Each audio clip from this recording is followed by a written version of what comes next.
everyone. Today our topic for discussion is anti-defection law. So my dear students, so far the anti-defection law is concerned, we see that this anti-defection law is meant for disqualification of members of parliament and state legislature on the grounds of defection from one political party to another political party. We see that this anti-defection law, we see that it means for disqualification of members, disqualification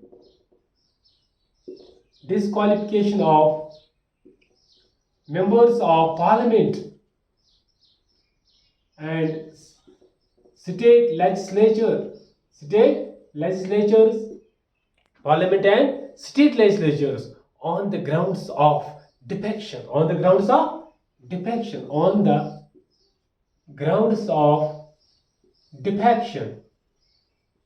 from one political party to another. So we see that the defection means the disqualification, anti-defection means the disqualification of the members of Lok Sabha, Rajya Sabha, state legislative assemblies, Lok Sabha and Rajya Sabha and state legislative assemblies. We see that, and state legislative council, disqualification of the members of Lok Sabha, Rajya Sabha, this state legislative assembly and state legislative council. So we see that these provisions they added. We see that they are added to the, these provisions are added to the constitution through 52nd Constitutional Amendment Act. These provisions are added to the constitution through 52nd Constitutional Amendment Act. Constitutional Amendment Act of 1985. We see that during the time of, we see that Rajiv Gandhi was the Prime Minister of India at that time when 52nd Constitutional Amendment Act was passed, and we see that a new schedule was added in the form of 10th schedule has been added to the constitution, and we see that the 10th schedule has been added to the constitution, So we see that this anti-defection law, the 10th schedule of the Indian Constitution, is popularly referred to as anti-defection law. This 10th schedule is popularly known as anti-defection law. So for the word defection, we see that word defection is concerned. We see defection simply means jumping from one political party to other after getting elected. Defection means jumping from one political party to other after getting elected. So we see that the defections are not permitted in Indian Constitution. We see that the word defection simply means that an elected representative, he leaves the party on whose symbol he or she had been elected and joins another party. So we see that the defections, they are not permitted in Indian Constitution. So members are disqualified. Anti-defection law is a law. We see that which in anti-defection is it's a law. It sets the provisions. For the disqualification of elected members on the grounds of defection to another political party. We see that this anti-defection law is applicable to present members of Lok Sabha, Rajya Sabha, state legislature and state legislative council. So before 1985, we see there is no provision. For disqualifying a member. We see that in parliament and state legislatures there are three categories of members. So my dear students, there are three categories of members. In parliament and state legislatures. First we see that political party members. First member are political party members. Second, we see that second are independent members, independent candidates, independent members, and third is nominated members.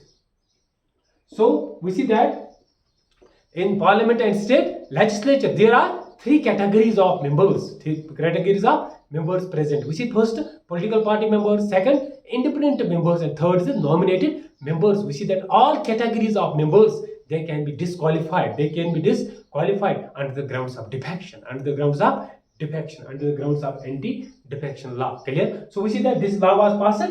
It was passed in 1985 due to with insert of 52nd constitutional amendment into the constitution of India. It was added to the constitution of India, and we see that a new schedule, that was 10th schedule, has been added to the constitution. So 10th schedule is popularly known as anti-defection law. Now we see that the grounds for violation, grounds for disqualification under anti-defection law, the grounds for disqualification. So for the grounds of disqualification, grounds for disqualification of members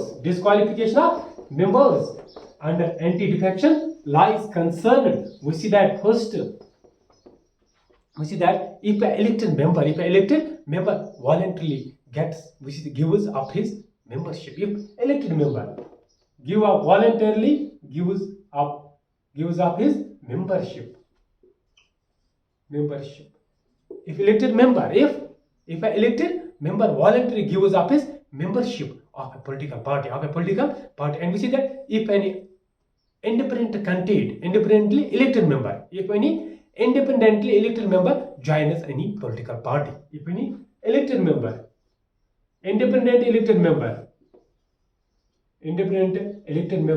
joins any political party, so we see that he or she, they should be disqualified on the grounds of defection. Clear? So we see that if a member of a political party, we see that if a member of a political votes against the decisions, against the directions issued by the concerned political party. Clear? So we see that this law, anti-defection law, it applies to both parliament and state assemblies, and we see that the decision on disqualification, this question on grounds of defection, it's we say referred to the speaker or chairman of the house. So speaker and chairman of house, we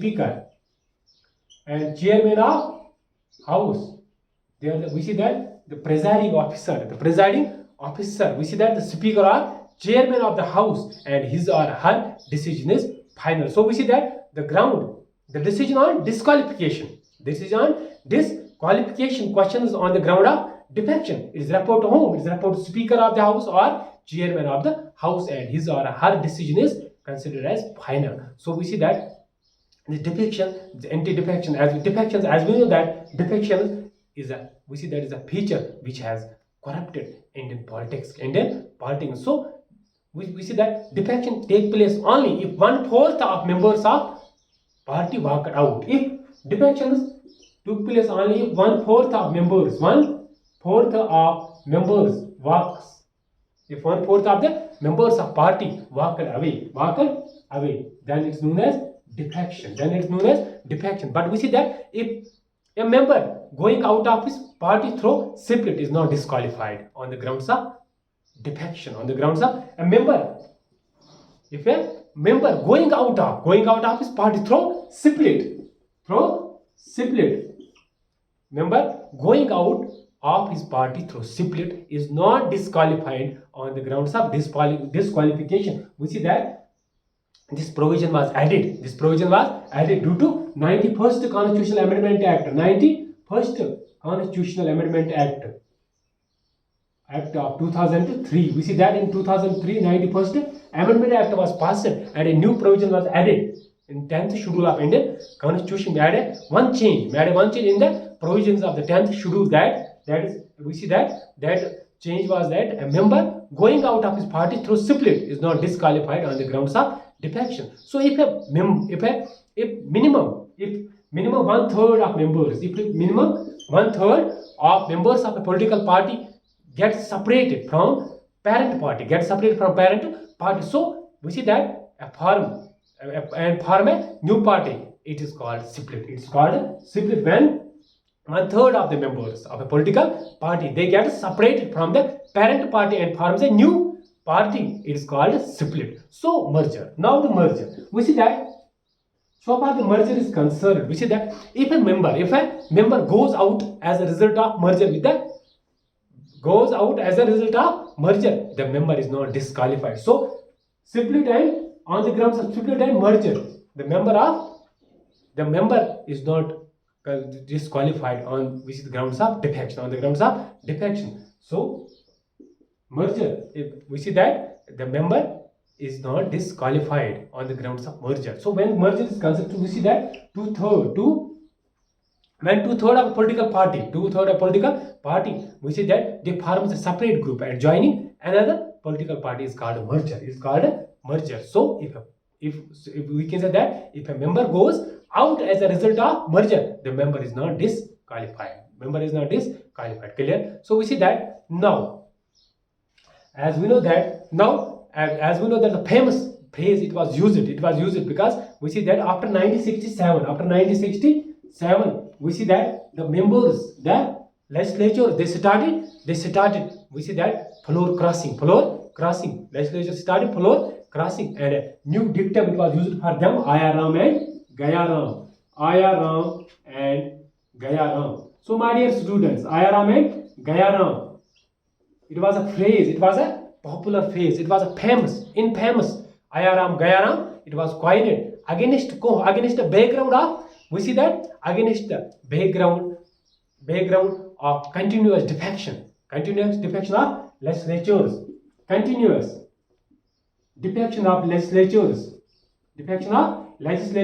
So we see that a phrase was used for them after in 1967. We see that popular for frequent floor crossing by legislatures. This dictum it meant that Ram came and Ram went. So it was related to MLA in Haryana. It was this Ayaram Gayaram is related to whom? MLA of Haryana. It's related to MLA of Haryana. His name was Gaya Lal. We see that this Gaya Lal in 1967, Gaya Lal, who changed his party thrice in a fortnight, and finally we see that the Congress leader, we see that Rao Barender Singh, Congress leader Rao Barender Singh, he used it, or we can say that he in a humor he declared that Ayaram and Gayaram. It was a subject matter of jokes and cartoons. Ayaram and Gayaram, it's a famous phrase. We use it for whom? Use it for legislatures. Those who we see that popular for frequent floor crossing by legislatures.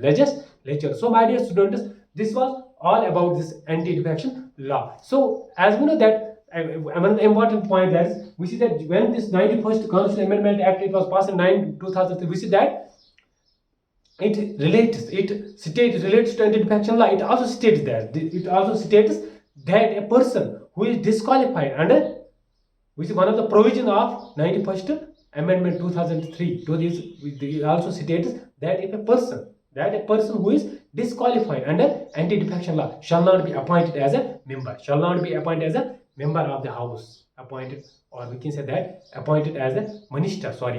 Not be appointed as a minister, or he loses the membership, or in simple words, he loses the membership of the House and disqualified from holding any political office if he defects.